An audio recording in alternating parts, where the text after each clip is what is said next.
Isang mapagpalang panahon. Ito ay para kay Jason. Bro, sana po ay madagdagan pa ang swerte ng iyong pagninegosyo. Okay, sa pamagitan ng mga kargadang ito. So yan na, gaya ng sinuyo nyo, ginawan ko po kayo ng pangpaswerteng garapa at na may depensa. At ayan din ang karagdagang langisan dahil kayo'y subok na din. Kaya ganyan na din kalaki yung garapa ninyo.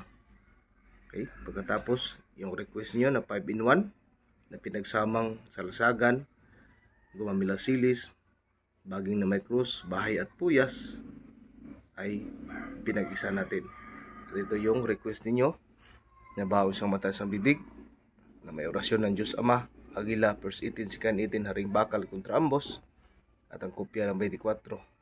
Naway mas humayo at mas lumakas pa kayo at maging magaan ang pamumuhay ninyo at makagamot kayo sa pamilya ninyo at sa inyong mga mahal sa buhay at sa kapwa nyo tao. At sana'y mas yumabong pa ang kabuhayan ninyo. Isang mapagpalang panahon at hanggang sa muli. At maraming salamat mga kapatid.